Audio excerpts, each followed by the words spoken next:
In the last episode, one-legged Richard and I camped on a narrow ledge on some single track above the beautiful city of Missoula, Montana before heading south. We rolled out the next morning to the smoky town of Salmon, Idaho.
In case you haven't noticed the increasing haze on the horizon coming up, this was the first of several fires that I encountered on my way south through Idaho and even into Oregon. It is fire season, and at this point I've just been very pleased that I haven't seen any fires, but the closer we got to Salmon, the closer we got to the fire and the smoke, and it was starting to be concerning that we may have wasted a trip south. But once we got through the town of Salmon, we noticed that most of the fire and all the smoke was north of us. So we continued to the lake just south of Salmon, and this is an amazing place despite the fact that it's fairly smoky up here.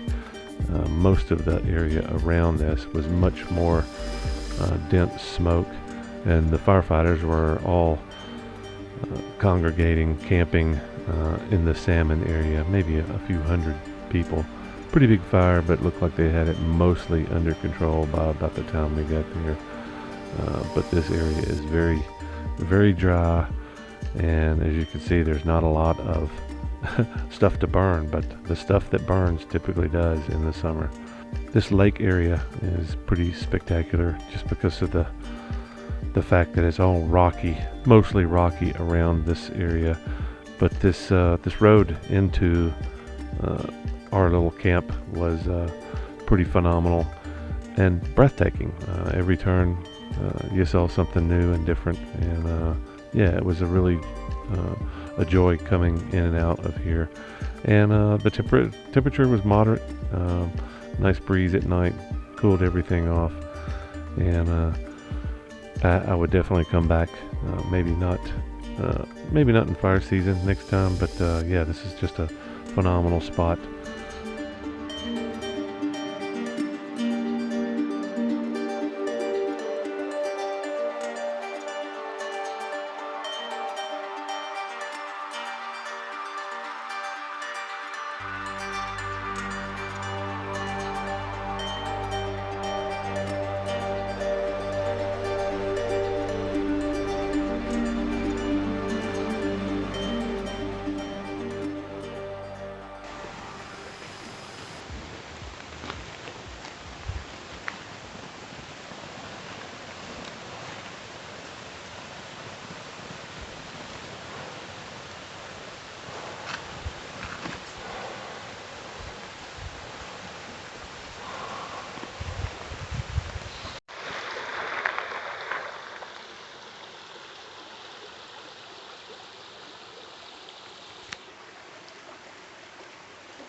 I'm gonna have to hold my camera really still to see what we're calling those pheasants, but it's a whole flock of them. They're probably not technically pheasants. Oh, those are pheasants. I don't know what else they would be. They're pheasants.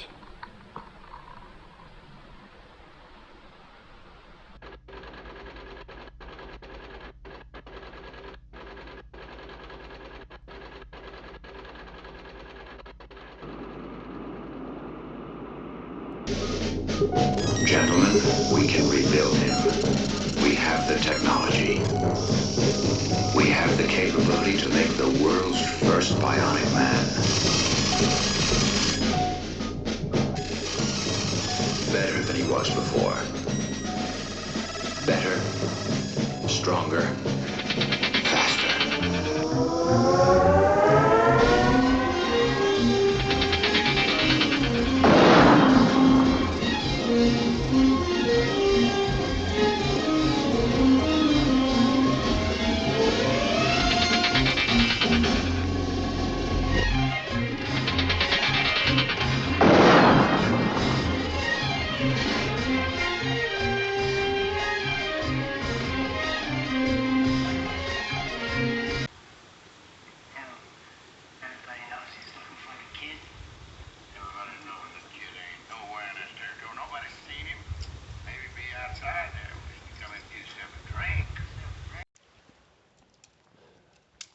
So Richard has decided that today is his day to bug out, and you're going back north to hit Lolo. We were talking about going down Lolo before. Yep. And I think I talked it up so much you decided you're going to go back north and hit that, and then turn south. I'm gonna hit edge of Washington, go down through Oregon, probably end up around Bend, Medford, somewhere around there. Hit northern California, into Reno, and then I'm gonna take the loneliest road across Nevada. So you're going to hit some of the states that you haven't hit. Well, you're down to like 49 once you do Washington and Oregon, right? Oh well, 48. No Hawaii, no Alaska. Okay, yeah. But after, if I bag Washington, Oregon, and California, then it's Rhode Island. Yeah, okay. So that'd be the last one. And then you got to go back to work. I do need to go back to work, assuming I have a job still. I know that's true. I got one. I got faith. I got faith. And the smoke's coming in. That's a slight concern, but you're not really concerned about that. No, I think you'll be okay.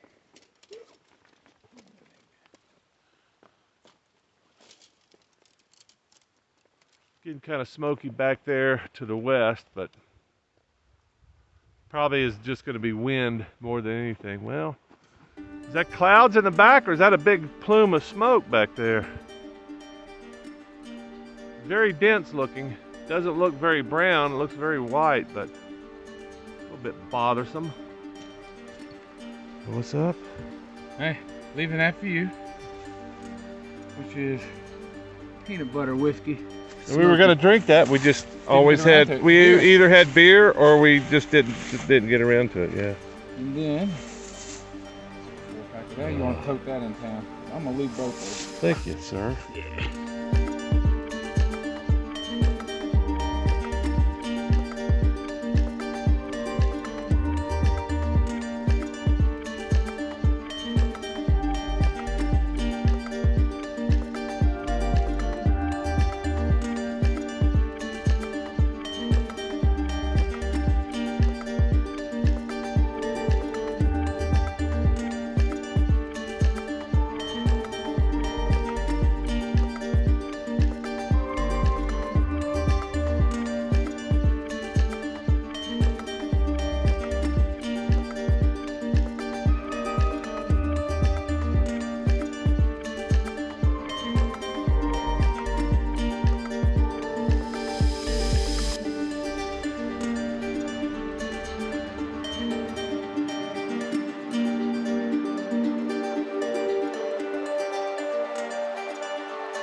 Well, Richard just took off, and I'm alone by myself for the first time since southern Colorado, when I made it into Mancos and camped there for a week. So yeah, I've been hanging out with other dudes for all that time, and I enjoyed almost every minute of it.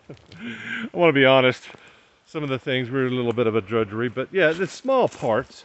But I think that's kind of everybody's experience eventually, unless you just really love people a whole lot more than I do. And most of the time it's like I can't put up with 24/7 people very long. So I've tried to tell that to Carl and Gary, and I mentioned it briefly to Richard, only because I knew he wasn't going to be around that long. He's a short timer. I think he had a couple of weeks, and golly, we spent almost a week together, I think. Anyway, yeah, it was great. You know, he had some physical struggles, and you know, I'm glad I was there for those things. But yeah, I mean, I enjoy hanging out and riding with dudes for short periods of time. That's why I told Gary and Carl before we went on this journey, I'm a week and a half guy, and you know, pretty consistently I could put up with anybody for a week and a half. But then it becomes sometimes it becomes a drudgery unless everybody's on the same page and everybody's hitting on all the cylinders.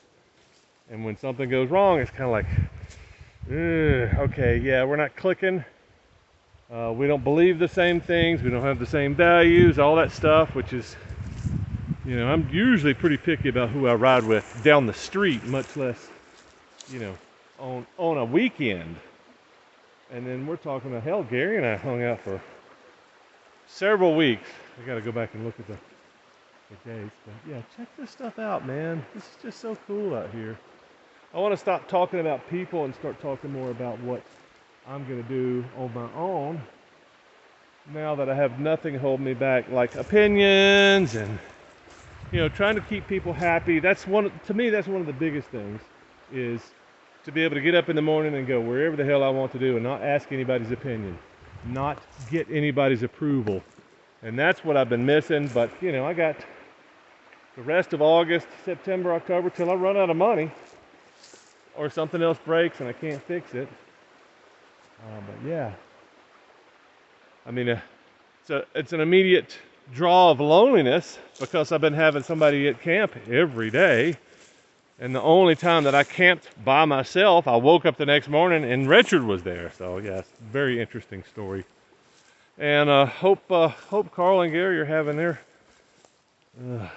adventure. Hope they picked up where we left off and keep going and having fun. I know at least the pictures that I've seen and the comments that I've seen are, you know, very positive. So I hope they keep going forward in their journey. And I'm gonna have to recharge my drone and fly it up there to what looks like a ledge. It looks like a straight timber. I mean, I guess it could be a tree that hasn't rotted, but it's laying flat. It looks like somebody built a structure way the hell up there, and I don't know how the hell they got up there, but I could solve that mystery by charging up the drone and putting it up on that mountainside. That would be pretty cool if I saw actually some evidence of mining or habitat, something up there. Probably just going to turn out to be a log or a flat stone, but I don't see a lot of flat stones up there, like what's his name said on Prometheus.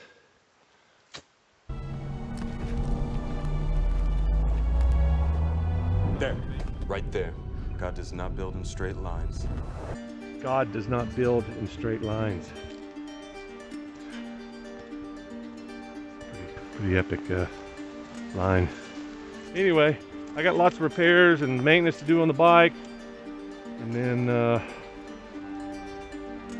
don't know, probably get myself cleaned up, maybe pull out the laptop, at least move some files over, maybe get some editing done, and enjoy this beautiful day before the smoke comes in and the clouds cover everything, which it looks like it's going to do maybe tonight.